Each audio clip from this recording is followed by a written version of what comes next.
केशवी का पिता रामदीन बहुत खुश था। खुशी का कारण ही इतना बड़ा था। केशवी बिटिया कहाँ है? अरे कलावती कहाँ हो तुम दोनों? आ रही हूँ जी। क्या हुआ? आज तो आप बहुत खुश हो जी। बापू आपने बुलाया? हाँ बिटिया, खुशी की तो बात है कलावती। हमने जो फॉर्म भरा था ना, उसमें हमारी केशवी का नाम आ गया है। अब हमारी केशवी बड़े स्कूल में पढ़ेगी। अरे केशवी बिटिया, उदास क्यों हो गई? क्या तू खुश नहीं है कि तू बड़े स्कूल में पढ़ने जाएगी? माँ बापू सब मेरे काले रंग का मजाक उड़ाते हैं। सब कहते हैं कि मेरा काला रंग है और इतने लंबे लंबे काले नागिन जैसे बाल हैं। ये कहकर पहले वाले स्कूल में सब मेरी हंसी उड़ाते थे। मुझे पता है इस स्कूल में भी सब मेरी हंसी उड़ाएंगे। नहीं बिटिया, वो बहुत बड़ा स्कूल है, वहां पर कोई हंसी नहीं उड़ाएगा। तुझे वहां बहुत अच्छा लगेगा। केशवी का रंग काला था, पर उसके बाल बहुत ही सुंदर और लंबे घने थे। केशवी के काले रंग के लिए उसे बहुत सुनना पड़ता था। अब नए स्कूल में जाते हुए वो बहुत डर रही थी। रामदीन और कलावती के समझाने पर केशवी स्कूल चली जाती है। सब बच्चे और टीचर केशवी को घूर घूर कर देख रहे थे। केशवी अपनी क्लास में जाती है। उसे देखकर सब बच्चे जोर जोर से हंसने लगते हैं। अरे अरे भागो, देखो ये लड़की देखने में कितनी बदसूरत है। हाँ, इसका रंग कितना काला है और इसके लंबे बाल। ओह, ये तो कितनी डरावनी, बिल्कुल भूतनी लग रही है, भूतनी। क्लास के सब बच्चे केशवी को भूतनी भूतनी कहकर क्लास से बाहर भागने लगते हैं। केशवी का रोना निकल आता है। तभी उनकी क्लास टीचर आ जाती है और वो बच्चों को डांट कर बिठाती है। ये क्या शोर मचा रखा है? चलो अपनी अपनी सीट पर बैठो। और तुम लड़की, क्या नाम है तुम्हारा? जी वो मेरा नाम। क्या बात है, काली होने के साथ साथ गूंगी भी हो क्या? पता नहीं आज का दिन कैसा जाएगा। इतनी भद्दी शक्ल की लड़की हो तुम। जाओ सीट पर बैठो। तभी क्लास में दूसरी टीचर आ जाती है और वो केशवी को बैठा हुआ देखती है। सुनैना मैडम, ये न्यू एडमिशन आई है क्या क्लास में? हाँ दीपिका मैडम, है तो गरीब पर वो मुफ्त फॉर्म भरा होगा, उसी वजह से एडमिशन मिल गया, वरना इतने बड़े स्कूल में एडमिशन कहाँ मिलता है। लड़की का भले ही रंग काला है पर बाल देखो कितने लंबे हैं। वैसे एक बात बोलूं, जरा कान इधर लाना। टीचर दीपिका टीचर सुनैना के कान में कुछ कहती है, जिसे सुनकर टीचर सुनैना चौंक जाती है। अगले दिन से टीचर सुनैना का व्यवहार केशवी के साथ बिल्कुल बदल जाता है। केशवी बेटा, क्या तुम थोड़ी देर स्कूल में मेरी हेल्प के लिए रुक सकती हो? मेरी अलमारी बहुत फैली हुई है, मैं सोच रही थी समेट कर घर जाऊंगी। जी मैं रुक जाऊंगी, मुझे तो अच्छा लगेगा टीचर जी अगर मैं आपकी मदद करूं। टीचर सुनैना के कहने पर केशवी रुक जाती है। केशवी बेटा, तुम्हारे बाल बहुत सुंदर हैं, काश मेरे बाल भी इतने ही सुंदर होते। देखो मुझे बहुत सुंदर चुटियां बनानी आती है। तुम बैठो, मैं तुम्हारी सुंदर सी चुटियां बनाती हूँ। केशवी की खुशी का ठिकाना नहीं था। आज उसकी क्लास टीचर उस पर इतना प्यार बरसा रही थी। टीचर उसे कुर्सी पर बैठा देती है और उससे प्यार से बात करती है और चालाकी से चुपचाप उसकी चोटी के थोड़े से बाल काट लेती है। केशवी को इस बारे में पता ही नहीं चलता। केशवी खुश हो जाती है क्योंकि उसकी टीचर उसके साथ बहुत अच्छे से बात करने लगी थी। केशवी रोजाना ही किसी न किसी काम के लिए अपनी टीचर के साथ रुक जाती थी। अब तो उसकी टीचर ने उसे क्लास मॉनिटर भी बना दिया था। केशवी के माता पिता भी इस बात से संतुष्ट थे कि केशवी का अपने स्कूल में मन लग गया है, पर धीरे धीरे केशवी के बाल छोटे होने लगे। एक दिन केशवी सिर धोकर बाहर निकली तो कलावती उससे बोली, केशवी तेरे बाल इतने छोटे कैसे हो गए? तूने तो कटवाए भी नहीं, दिखा तो जरा, कहीं किसी सहेली ने तो नहीं काट दिए? पता नहीं माँ, मैंने तो कोई बाल नहीं कटवाए, फिर छोटे कैसे हो गए मुझे नहीं पता। नहीं, किसी ने मेरे बाल नहीं काटे माँ। अरे कलावती, तुम भी बेकार में बच्ची को परेशान कर रही हो। अब उसका स्कूल में मन लगा है तो तुम इन बालों के पीछे पड़ जाओ। अरे बाल तो घर की खेती है, जब मर्जी बढ़ा लो, जब मर्जी कटवा लो, और फिर टूट भी तो जाते हैं मौसम के अनुसार। जा बिटिया जा, तू तैयार होकर स्कूल जा। कलावती भी ये सब बातें सोचकर चुप हो जाती है, पर टीचर सुनैना का लालच बढ़ता ही जा रहा था। एक दिन उसने बहाने से जब केशवी को रोका तो कुछ ज्यादा ही बाल काट दिए और केशवी की नजर कैंची पर पड़ गई। केशवी रोने लगी। मैम, आपने मेरे बाल काट दिए। इसका मतलब मेरे बाल तभी छोटे हो रहे थे क्योंकि आप रोजाना बहाने से मेरे बाल काटती थी, पर क्यों? मैं सबको बता दूंगी कि आपने ही मेरे बाल काटे हैं। तभी टीचर दीपिका भी वहीं आ जाती है। अरे मैडम सुनैना, इस लड़की की इतनी लंबी जुबान, ये तो हमारी पोल खोल देगी। अरे कैसे पोल खोल देगी मैडम दीपिका, ये जानती नहीं है हम कौन है। ए लड़की, अगर तूने किसी को भी इस बारे में कुछ भी बताया तो तुझे स्कूल से निकलवा दूंगी, समझी? और फिर तुझे किसी भी स्कूल में एडमिशन नहीं मिलेगा। चुपचाप हमें तेरे बाल काटने दे। केशवी घबरा जाती है, वो कुछ भी नहीं बोल पाती। वो रोती हुई एक सुनसान सड़क पर चलती जाती है। उसे खबर ही नहीं थी कि वो घर के रास्ते नहीं बल्कि जंगल के रास्ते पर चली गई है। वो एक पेड़ के नीचे बैठकर रोने लगती है। अब मैं क्या करूं? मेरी सारे बाल टीचर ने काट दिए।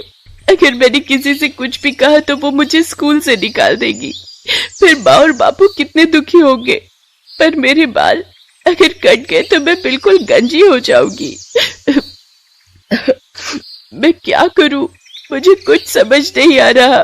कौन मेरी मदद करेगा?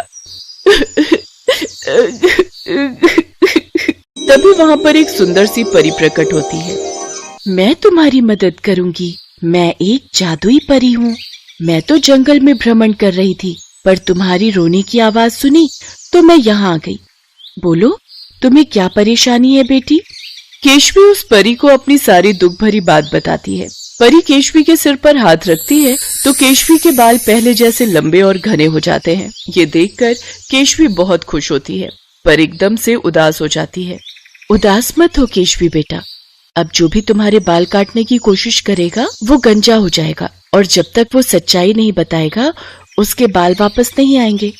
यही सजा तुम्हारे बाल काटने वाले को मिलेगी। अब तो खुश हो ना? आप कितनी अच्छी हो परी माँ। तुम भी तो बहुत प्यारी बच्ची हो केशवी। चलो अब मैं चलती हूँ, मुझे अपने परीलोक रात होने से पहले लौटना है। इतना कहकर परी अदृश्य हो जाती है और केशवी खुशी खुशी घर आ जाती है। अगले दिन केशवी के लंबे बाल देखकर टीचर सुनैना हैरान रह जाती है। वो तो पूरी लालच से भर जाती है और सबके जाने के बाद जैसे ही टीचर सुनैना केशवी के बाल काटने लगती है, केशवी के बाल तो नहीं कटते पर टीचर सुनैना पूरी गंजी हो जाती है। टीचर दीपिका ने भी टीचर सुनैना का साथ दिया था, इसलिए वो भी गंजी हो जाती है। मैं गंजी कैसे हो गई दीपिका मैडम? आप भी गंजी हो गई? हम दोनों गंजे हो गए, ये कैसे हुआ? हाँ सुनैना मैडम, मैं भी गंजी हो गई, हम दोनों गंजे हो गए।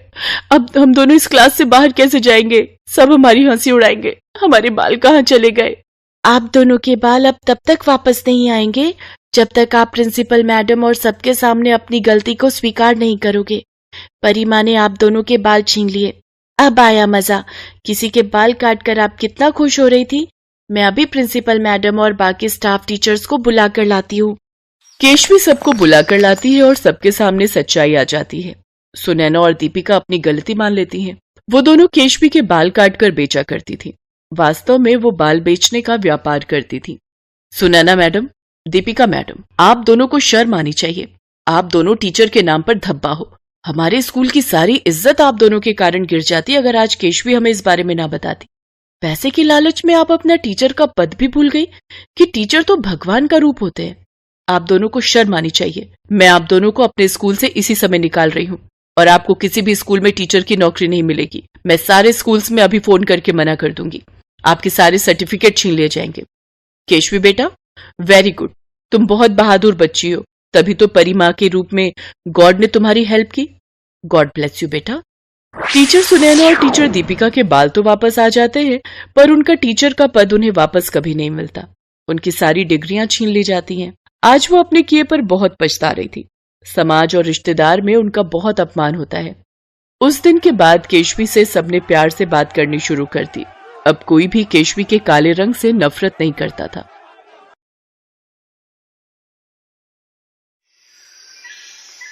दीपक एक अनाथ लड़का था।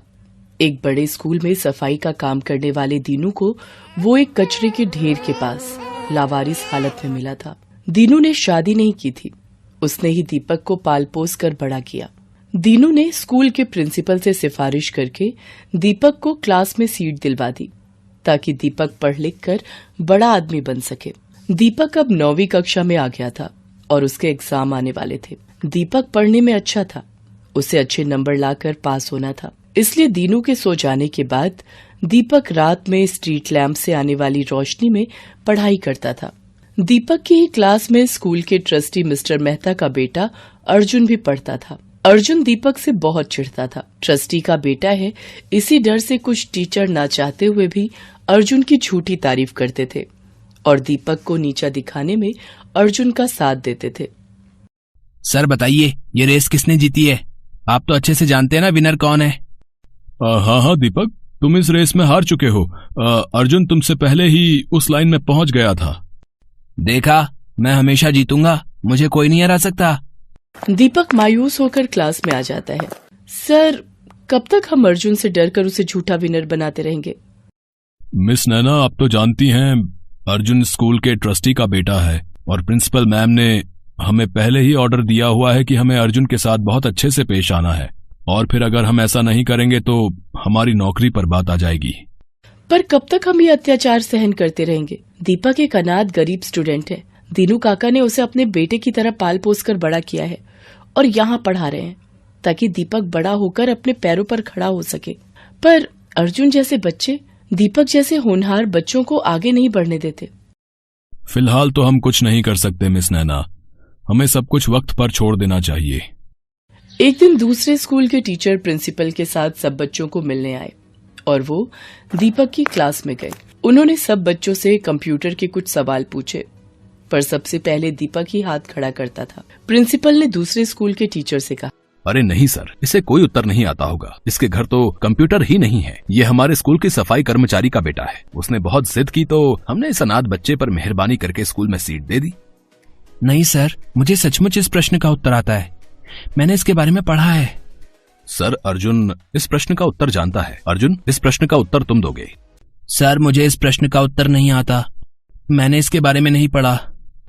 सर, मुझे पता है, क्या मैं उत्तर दूं? हाँ बेटा, तुम उत्तर दो। दीपक का उत्तर सही था।